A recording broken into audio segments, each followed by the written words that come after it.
Hermanos, buenos días. Los saludo en el nombre del Señor Jesús. Quiero pedirles que por favor me acompañen con la copia de sus Biblias al libro de los Hechos. Hechos capítulo 4. Hechos capítulo 4. Vamos a leer los primeros 14 versículos para comenzar el estudio de nuestra escuela dominical. Hechos capítulo 4, versículos del 1 hasta el 14.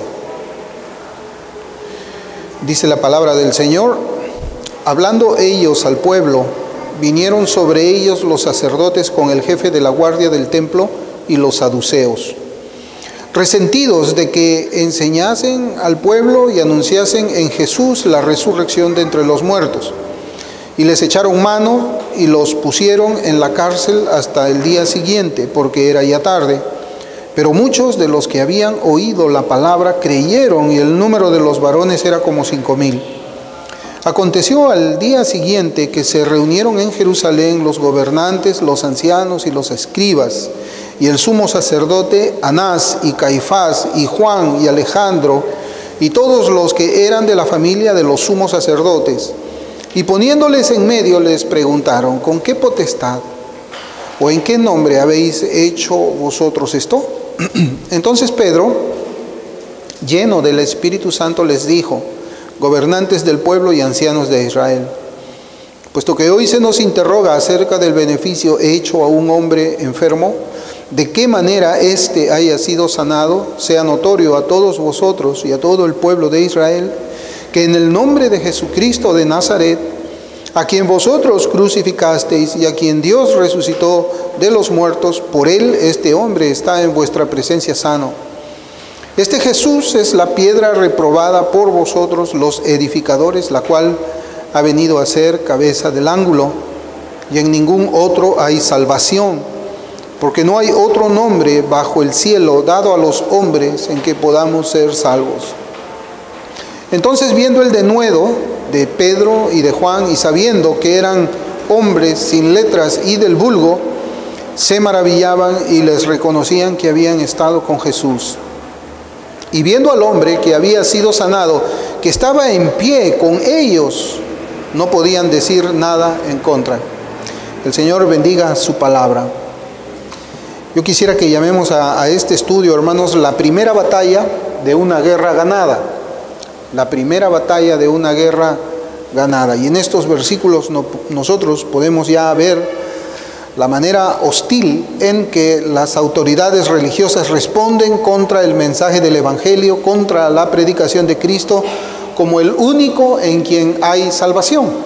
Es el primer acto hostil público que tienen pues los apóstoles por la predicación que ellos hacían del Evangelio de Cristo, del Señor como Salvador. Y en el capítulo 2 nosotros habíamos visto unas semanas atrás la primera predicación de Pedro en el día de Pentecostés, donde se convirtieron por medio de la obra del Espíritu Santo 3,000 judíos a la fe de Jesús. Vemos nosotros que en esa oportunidad, en Hechos 2, no hubo ninguna oposición para la predicación que había hecho Pedro, y no hubo tampoco ninguna oposición, a pesar que habían sido salvadas muchas almas, 3,000 judíos. Y nosotros debemos preguntarnos: ¿y por qué ahora sí hay oposición? Y cuando vemos cronológicamente el libro de los Hechos, en esta porción que hemos leído de la Escritura, ellos fueron arrestados, pero la Escritura nos dice después que los que habían creído en la palabra de ellos se habían convertido al Señor, y eran 5,000. O sea, el orden es que primero ellos fueron apresados, pero la palabra quedó allí. La palabra quedó sembrada en los corazones. Ellos ya no estaban allí, ellos estaban siendo llevados a la cárcel. Y como la palabra no debía de regresar vacía, 5,000 judíos se convirtieron por la predicación de ellos.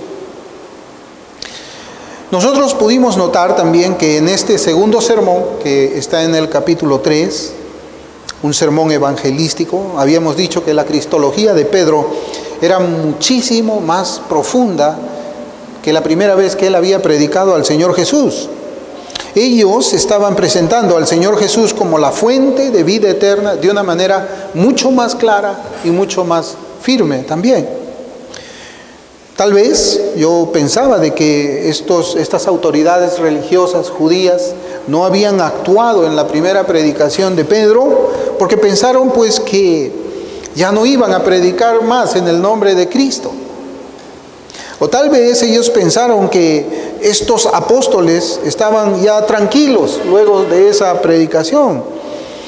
Tal vez ellos habían dicho en sus corazones que pues ya no iban a haber más judíos convirtiéndose a ellos y pues ellos iban a terminar desanimados. A veces nos desanimamos nosotros cuando vemos que no hay una respuesta a la predicación del evangelio que nosotros hacemos. Y decimos, bueno, estamos predicando, pero no se convierten las almas. Tal vez las autoridades judías habían pensado de esa manera. O podemos pensar que por temor ya no iban a causar más tumultos y ellos se iban a tranquilizar. Pues, ¿qué habría pasado por la mente de estas autoridades judías para no actuar desde un primer momento en que Pedro había predicado? No lo sabemos, no lo dice la Escritura. Pero sea cual haya sido el pensamiento de ellos, nosotros podemos observar que Pedro y Juan continuaron predicando el Evangelio con vehemencia. Predicaban también del Señor Jesús como el Salvador del mundo. Y este valor que tuvieron y esta vehemencia podemos ver que era una característica de los hombres que habían sido escogidos por Dios para el ministerio de la predicación de su palabra. Es algo tremendo y es que nosotros podemos observar aquí, hermanos, que esto es verdad. Aquel que ha sido llamado por Dios para la predicación de la palabra, y eso lo vamos a ver nosotros en Hechos 6, cuando, por ejemplo, estaba la elección de los diáconos. Ellos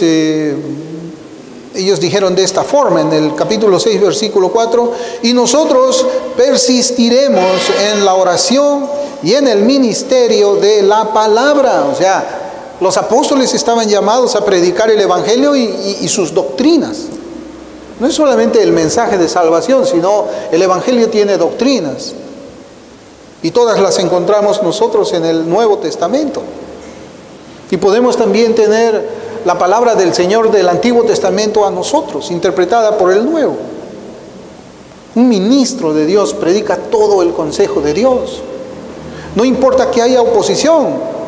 Él tiene el Espíritu Santo morando en él, capacitándolo para predicar de tal manera de que él no se intimida por caerle mal a los hombres. Un predicador de la palabra del Señor no se intimida por tener miedo a que tal vez la iglesia se retire y lo deje solo porque no le pueda agradar la predicación. Un ministro de la palabra del Señor no tiene miedo, no tiembla, aunque él pueda saber de que quizás sea tenido como un revoltoso, como un legalista, como un fariseo. Puede tener muchos calificativos por causa de su predicación, pero es imposible que alguien que ha sido llamado al ministerio de la palabra de Dios sea intimidado.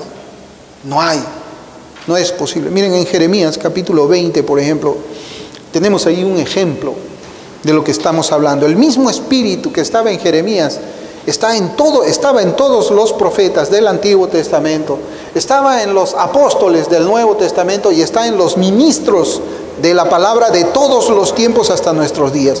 Jeremías capítulo 20, versículos 8 y 9, yo voy a leer de la versión de la Biblia de las Américas. Dice: porque cada vez que hablo, grito, clamo, violencia, destrucción, pues la palabra del Señor ha venido a ser para mí oprobio y escarnio cada día.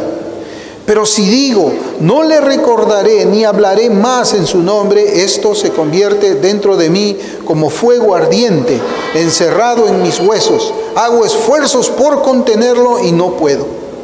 Nosotros reconocemos, hermanos, que el ministerio del profeta Jeremías fue un ministerio en el que no hubo ninguna conversión. Fue un ministerio el cual lo llevó a Jeremías a la cárcel, lo llevó al pozo, lo llevó al cepo, lo llevó a ser tratado muy bajamente por los reyes y la corte del rey. Y toda esa reacción que tenía el pueblo por causa del mensaje que Dios le había encargado a Jeremías lo llevó a un punto en que Jeremías ya no quería predicar la palabra. Él decía: mi predicación me ha causado a mí vergüenza. Mi predicación ha hecho que yo sea vituperado. Mi predicación hace que yo sea avergonzado. Y llega un momento en que él dice: pues no le recordaré ni hablaré más en su nombre. Pero ¿qué es lo que nosotros podemos ver, hermanos? Vemos de que él dice que tenía un fuego ardiente encerrado en sus huesos. Él dice de que hizo esfuerzos por mantenerse ya callada la boca para no predicar más, y él dice: no pude. Eso es lo que sucede, hermanos, en un creyente que ha sido llamado a la predicación de la palabra de Dios. Eso es lo que estaba pasando con Pedro y con Juan en ese momento. Y es lo que nos demuestra a nosotros esa circunstancia en la que ellos estaban, como vamos a ir viendo nosotros. Por eso, hermanos, de que a pesar de la oposición, un ministro de la palabra responde al impulso interno obrado por el Espíritu Santo para predicar el Evangelio de Cristo y todas sus doctrinas, a pesar de la oposición del mundo, a pesar de los sectarios y a pesar del falso pueblo de Dios, de los falsos creyentes. A pesar de todo eso, el ministro tiene un impulso interno. Eso que dice Jeremías y lo describe como fuego ardiente, encerrado en sus huesos, es lo que todo predicador de la palabra tiene, hermanos. Es eso. Los evangelios nos enseñan a nosotros que los saduceos era una secta que negaba la resurrección del Señor, la resurrección de los muertos, y evidentemente ellos negaban también la resurrección de Cristo. Sin embargo, era más que eso. Los saduceos eran más que una secta que negaba eso. Ellos eran un partido político que tenía diferencias notables junto con los fariseos en algunas doctrinas, unas diferencias. Ellos solamente se suscribían, por ejemplo, a lo escrito en la Torá. Ellos no daban lugar a lo que era la tradición oral de los fariseos.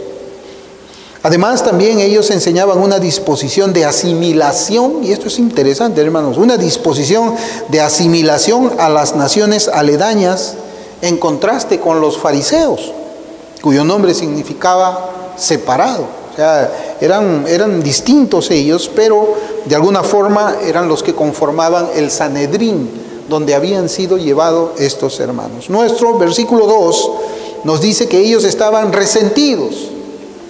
Los saduceos estaban resentidos de que se enseñase al pueblo y anunciasen en Jesús la resurrección de entre los muertos. Ellos estaban, hermanos, indignados.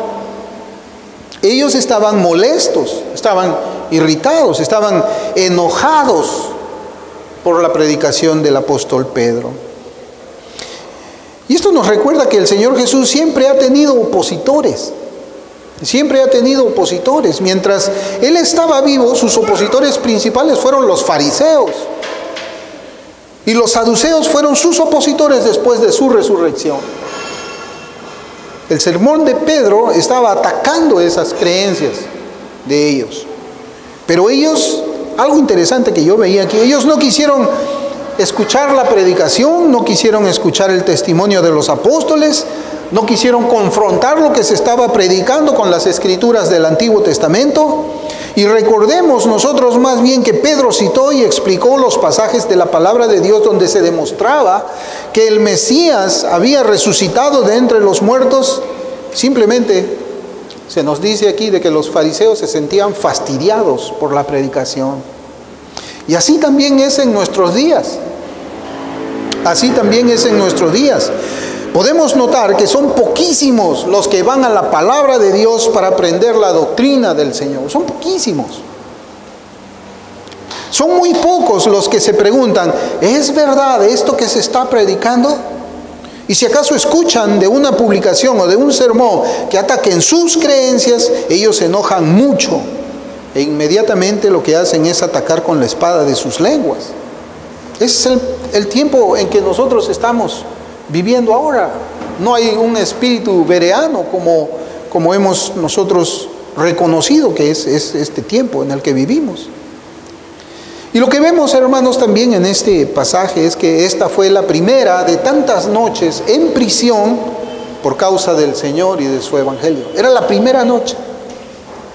Ese es el primer encarcelamiento que nosotros vemos de los ministros de Dios, de los apóstoles de Dios en el Nuevo Testamento.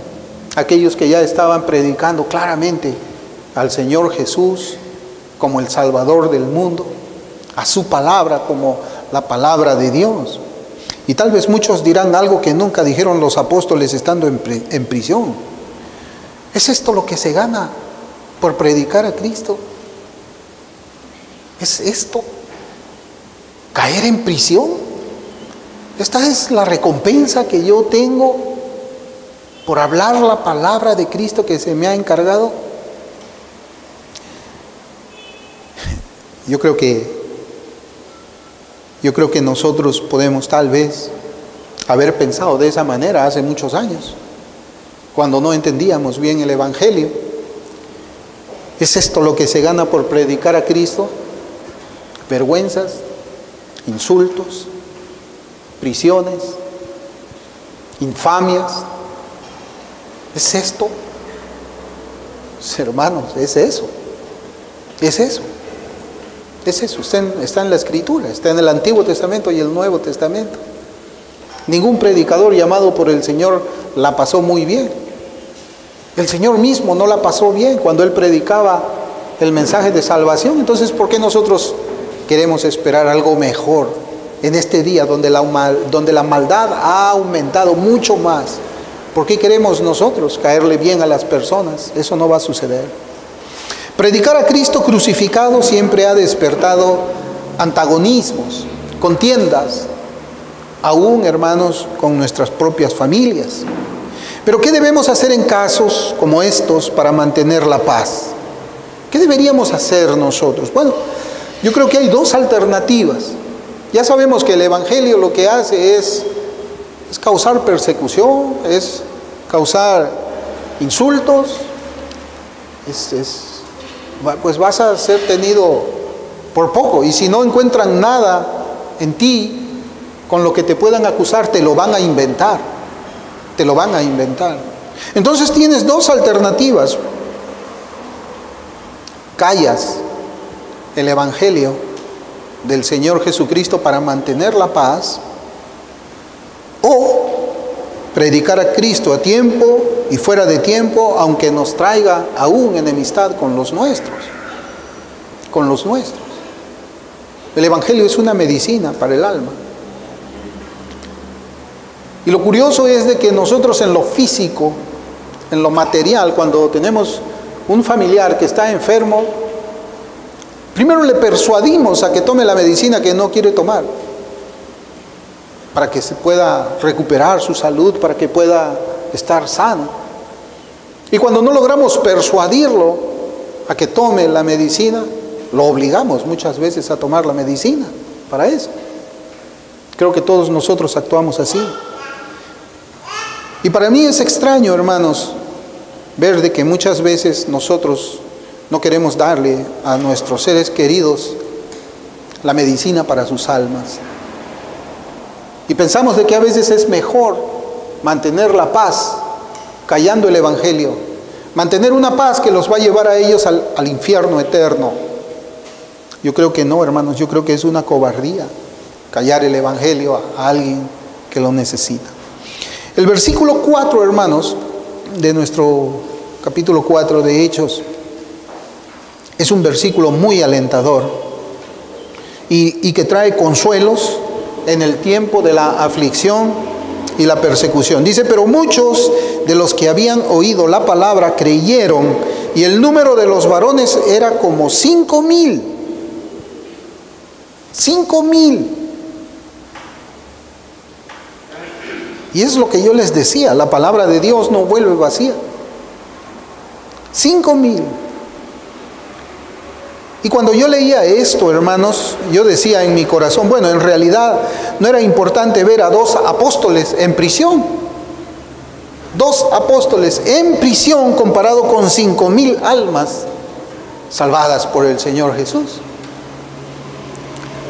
Los apóstoles, estos 2 apóstoles estaban enfrentando a la muerte, pero a la muerte del cuerpo.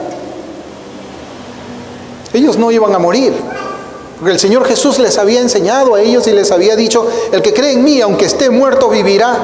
Por eso es que ellos no tenían temor a la muerte. Podían morir 2, pero estaban vivos 5,000. Es muy alentador, hermanos. Es muy alentador esto. Nosotros deberíamos también pensar de esa manera, cómo es que los apóstoles creían. Y eso lo vemos aquí nosotros. Ahora vemos que los discípulos del Señor iban a enfrentar a la cúpula religiosa de esos días. Los 2 apóstoles lo iban a hacer. Eso está en los versículos 5 y 6. Y dice, aconteció al día siguiente que se reunieron en Jerusalén los gobernantes, los ancianos y los escribas. Y el sumo sacerdote Anás y Caifás y Juan y Alejandro y todos los que eran de la familia de los sumos sacerdotes. ¿Qué cosa es lo que ellos estaban pensando ahora? ¿Usted se puede imaginar? ¿Qué es lo que Pedro y Juan ahora estaban pensando, estaban sintiendo en sus corazones? Este grupo, hermanos, de religiosos que están siendo relatados por Lucas, fueron los mismos que condenaron a muerte al Señor Jesús. Este fue el mismo grupo que un par de meses antes habían condenado al Señor Jesús a muerte. Y posiblemente Pedro y Juan estarían parados en el mismo lugar como acusados donde también estaba el Señor Jesús. ¿Usted se puede imaginar eso? Ellos habían visto hace un par de meses de lejos al Cristo parado allí, avergonzado, golpeado, insultado, avergonzado.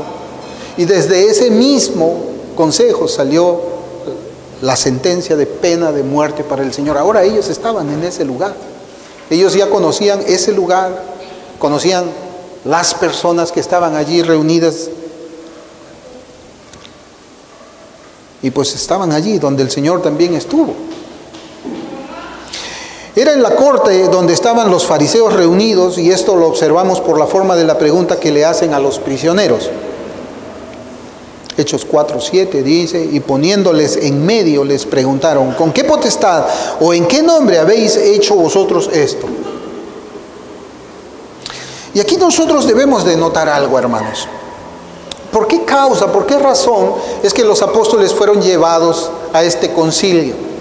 ¿Quiénes fueron los que llevaron? Fueron los saduceos. Y la razón por la cual ellos llevaron a la corte a estos 2 apóstoles fue por la predicación que ellos habían hecho acerca de la resurrección. Pero ahora observe usted la pregunta que hacen los fariseos. Los fariseos no están preguntando nada de la resurrección. A ellos no se les juzga por haber predicado acerca de la resurrección de los muertos, sino que se les pregunta sobre el milagro que se había hecho el día anterior.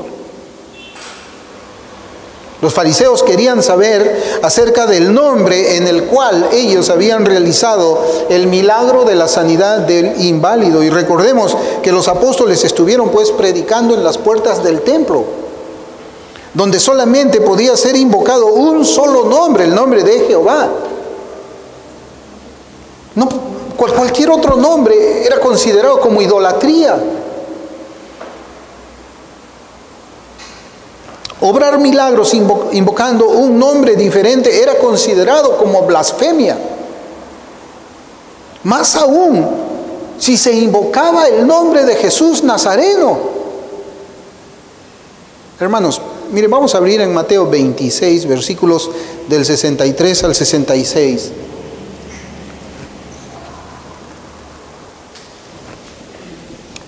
Vamos a retroceder nosotros en el tiempo con las escrituras, y seguramente los apóstoles también habían retrocedido en sus mentes hacia el pasado, hacia una situación en particular. En Mateo 26, versículos 63 al 66, voy a leer. Mas Jesús callaba.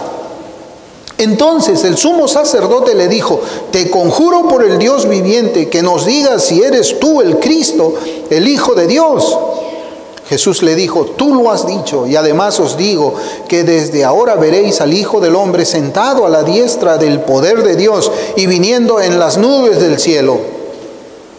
Versículo 65. Entonces el sumo sacerdote rasgó sus vestiduras diciendo: ha blasfemado. ¿Qué más necesidad tenemos de testigos? He aquí, ahora mismo habéis oído su blasfemia. ¿Qué os parece? Y respondiendo ellos dijeron: es reo de muerte.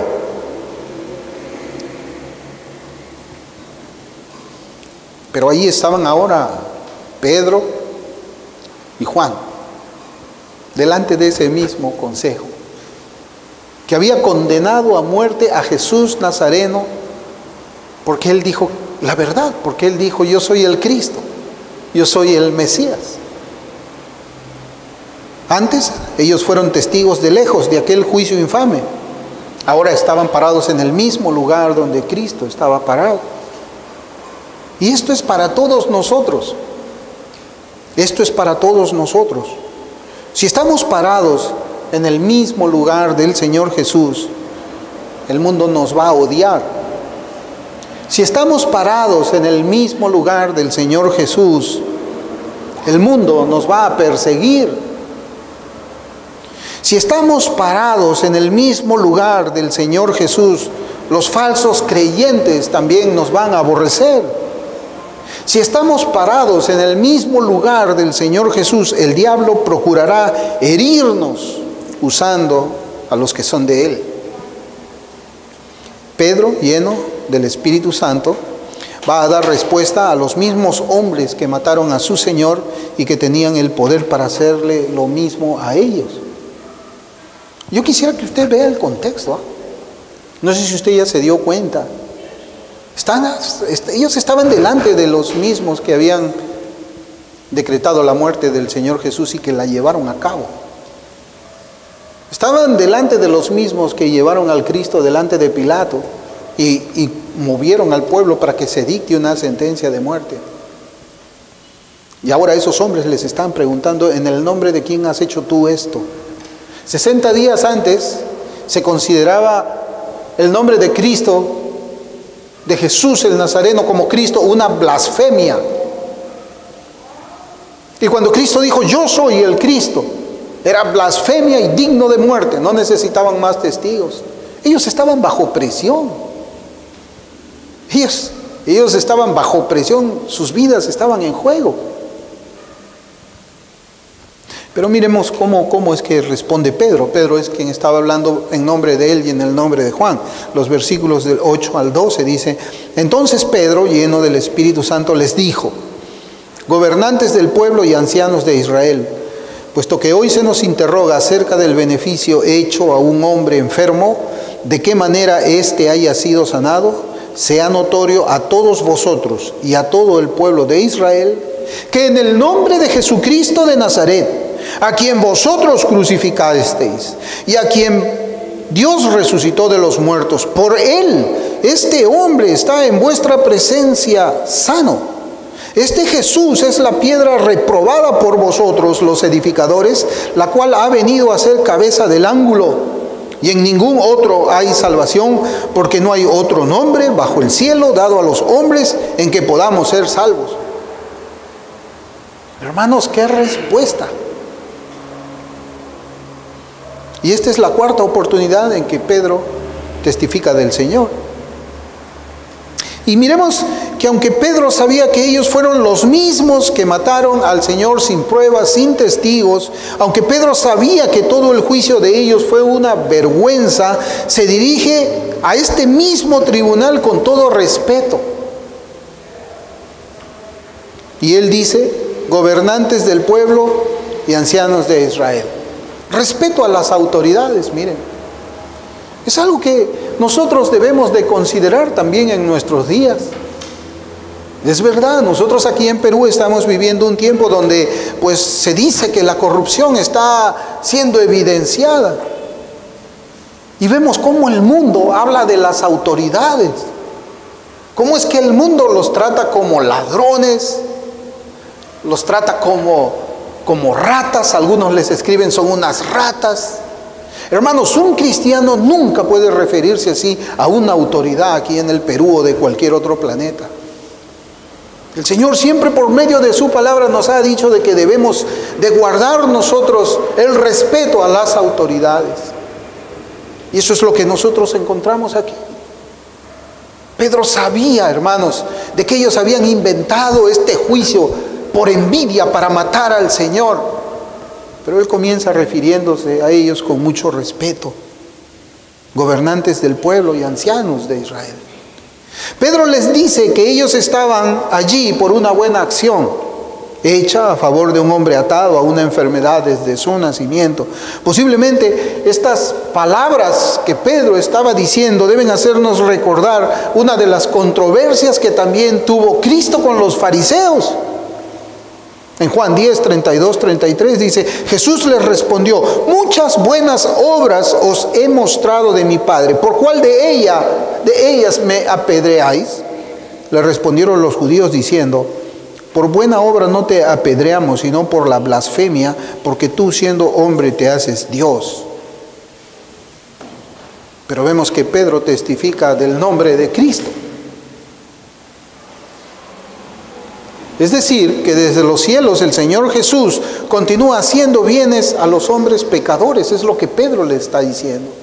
Y no solamente bienes a sus cuerpos, sino también el Señor Jesús estaba obrando bienes a sus almas. El Señor estaba salvando, el Señor estaba redimiendo a su pueblo.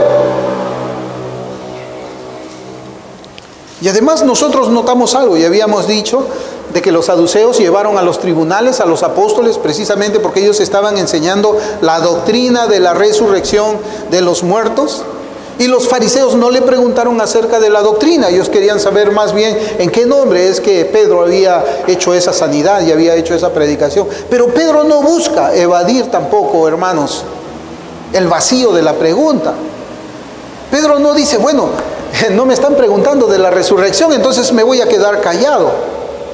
Así hay hombres hoy día. Hay hombres que te dicen, si no te preguntan directamente si este es un buen o mal predicador, es mejor que tú te quedes callado.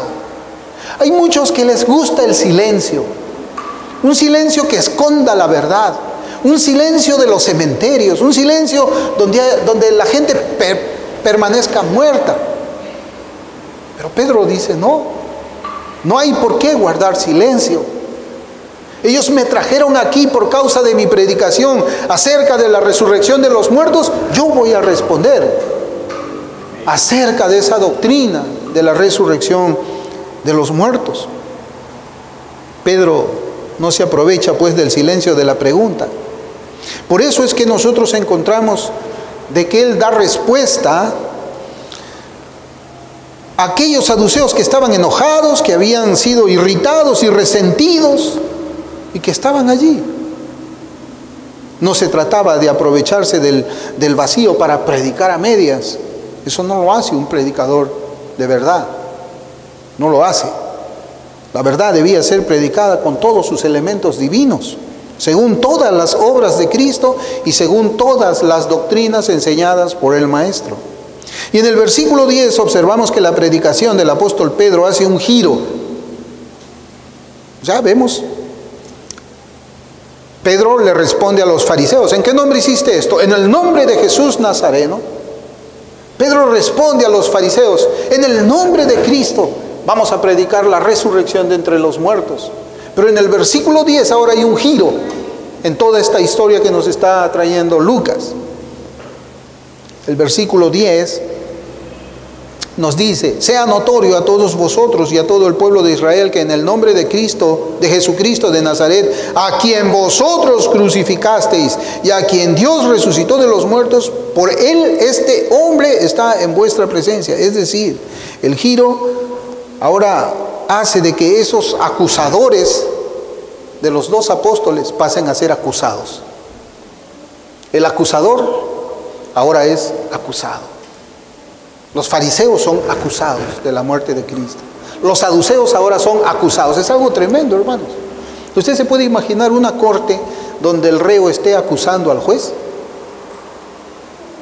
¿Usted puede? ¿Un juicio donde el reo acuse al juez? ¿Acuse a los miembros del jurado? ¿Acuse a un fiscal? Pues eso es lo que nosotros estamos viendo aquí. Eso es lo que nosotros estamos viendo aquí. Y notamos que para hacer eso se necesita, pues hermanos, mucho valor. Mucho valor. Y si no fuese por la obra del Espíritu Santo en los creyentes, el miedo apagaría el fuego y el poder de la predicación de Cristo Salvador. Pero hay una pregunta que también es muy pertinente. ¿Hubiésemos dicho nosotros esto mismo de la misma manera, aún sabiendo que nuestras vidas estaban en peligro? ¿Cómo hubiésemos actuado nosotros? ¿Actuaríamos como los apóstoles que estaban allí delante de sus jueces, de sus verdugos? Yo personalmente yo creo que solamente unos pocos lo harían.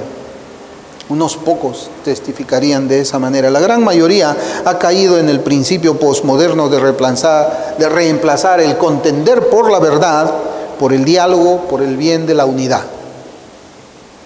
Ya no hay contención, ya no hay contender por la palabra de Dios. Ahora tenemos que dialogar y tenemos que buscar aquellos puntos en común que nosotros tenemos, de tal forma que no haya la necesidad de separarnos.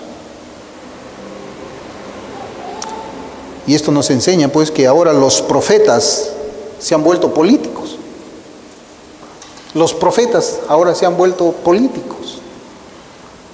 O hay que ser políticamente correcto, es una palabra que nosotros escuchamos ahora bastante. Políticamente correcto significa pues no herir a otras personas o respetar sus creencias. Pero nosotros estamos no pensando en si vamos a herir o no vamos a herir. Nosotros tenemos la palabra de Dios aquí y tenemos que predicarla con mucho valor. Y nosotros vemos aquí que Pedro pues había aprendido la enseñanza del Maestro. En Mateo 21:42 la palabra del Señor dice: Jesús les dijo: ¿nunca leísteis en las Escrituras la piedra que desecharon los edificadores ha venido a ser cabeza del ángulo? El Señor ha hecho esto y es cosa maravillosa a vuestros ojos. Son las mismas palabras que Pedro ahora habla a sus captores. Y él no tenía ningún temor en su corazón porque sabía que el Señor estaba con él en ese momento. Sí, cuando uno sabe que el Señor está de su lado, no tiene miedo. Cuando uno sabe que el Señor está de su lado, abre su boca y dice: así ha dicho el Señor. La predicación de Pedro comienza con respeto por las autoridades, ya lo hemos visto, y termina mostrándoles a ellos la misericordia del Señor. Es decir, primero Pedro los acusa a ellos de pecado, pero luego les presenta a Cristo, el Salvador de los pecados. Y observamos aquí que Pedro levanta el nombre del Señor por encima de todo nombre. Lo levanta como Salvador, no solo de aquellos quienes lo estaban escuchando, sino como el Salvador del mundo.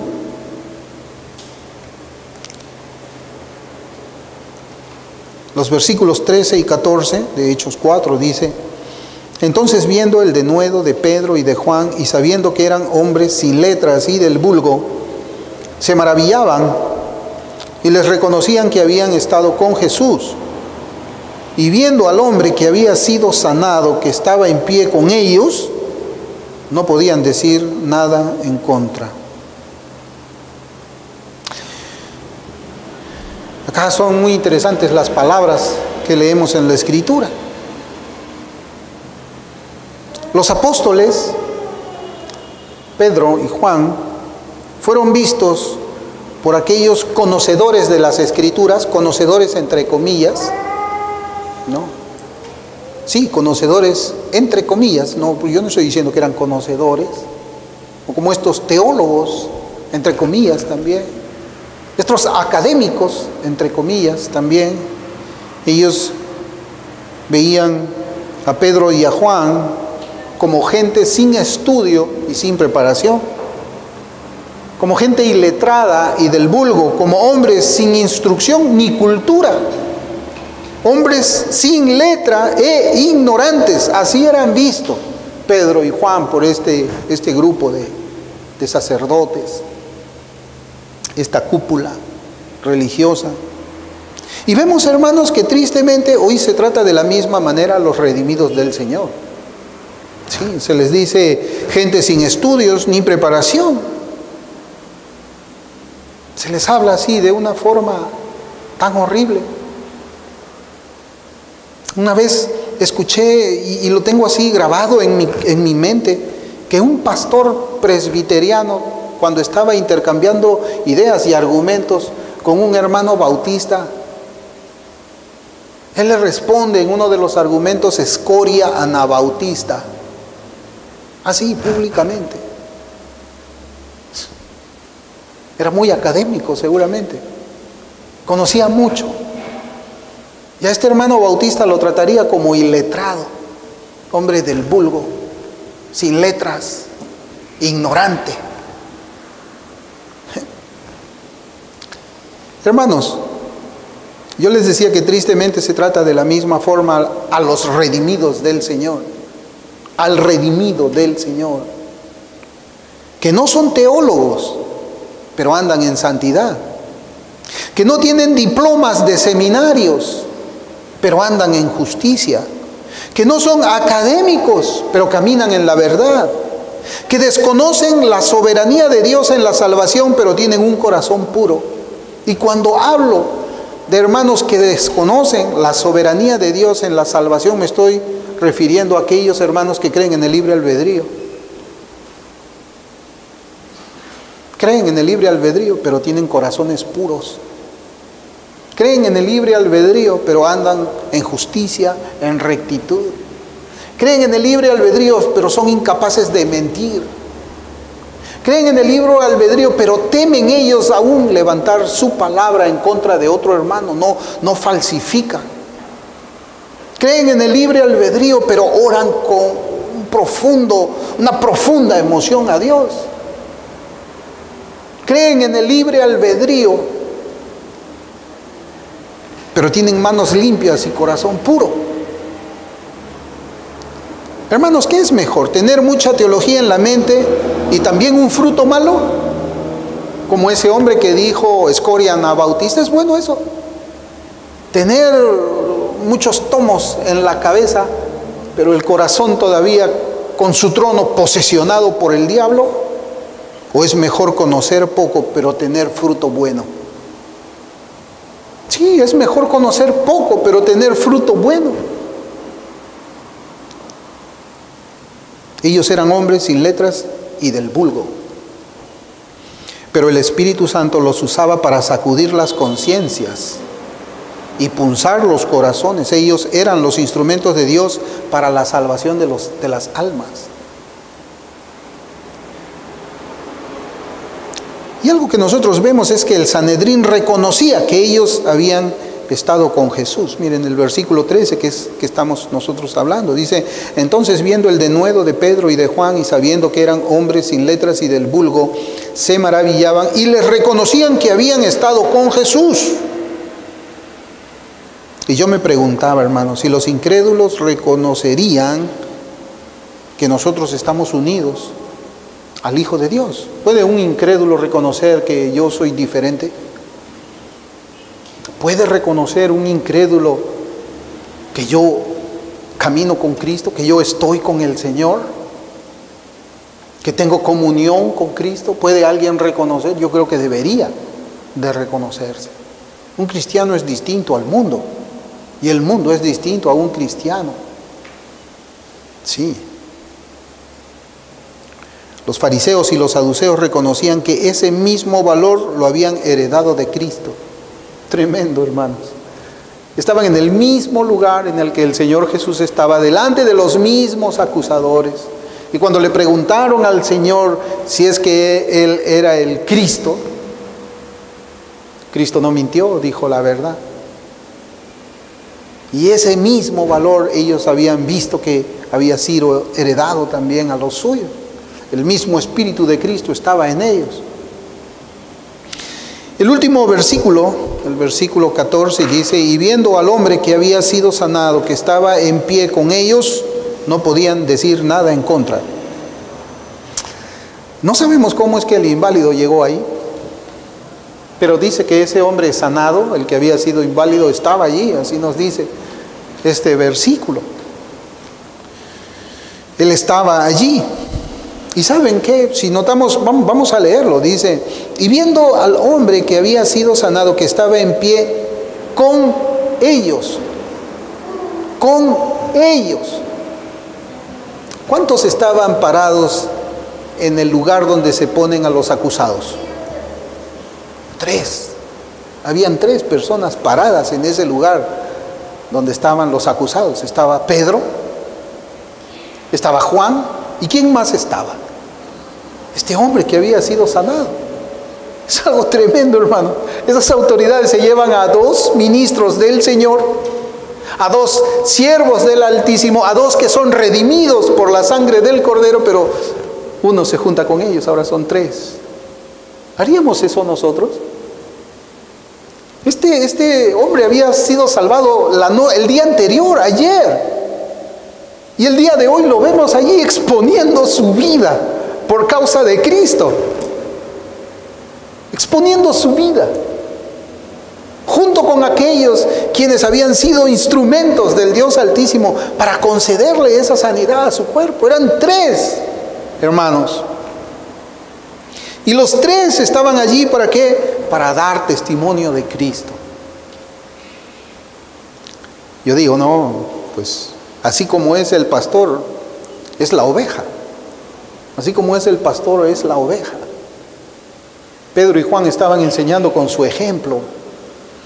Pedro y Juan estaban enseñando con su predicación. Pedro y Juan estaban enseñando con su testimonio, estaban testificando. Y vemos que este hombre camina y se para al lado de ellos. Yo también voy a dar testimonio de ese Dios grande, bueno, maravilloso, que ha sanado mi alma, que ha sanado mi corazón, que ha sanado mi cuerpo. Aunque no se nos dice que alguno de los miembros del Sanedrín se haya arrepentido de sus pecados, yo creo que no, porque pues en esta predicación privada, podemos decir, dentro de ese tribunal que había hecho Pedro, la Biblia no dice que ellos se hayan arrepentido, siquiera uno. Hermanos, la victoria en este conflicto espiritual estaba del lado de aquellos 3 que estaban en el lugar de los acusados. Ellos estaban en victoria. Y esto es importante porque nos dice que aunque se nos insulte, aunque se nos difame, y aun si somos muertos por causa de la verdad, en Cristo somos más que vencedores. En Cristo somos más que vencedores. Y como yo les decía, esta fue la primera batalla de una guerra ganada. Esta fue la primera contienda de los cristianos con sus persecutores. Pero las batallas y las contiendas continuarán hasta que regrese el victorioso Señor. Los tiempos en que nosotros estamos viviendo son exactamente los mismos, hermanos. Exactamente los mismos. Y para terminar, yo quisiera que leamos este salmo, el Salmo 5, versículo 11. Porque este salmo nos ayuda a nosotros a entender por qué es que los apóstoles y este hombre sanado estaban parados valientemente delante de aquellos que podían decretar su pena de muerte. Salmo 5, 11 dice: pero alégrense todos los que en ti confían, den voces de júbilo para siempre, porque tú los defiendes y en ti se regocijen los que aman tu nombre. Amén, hermanos. Vamos ahora.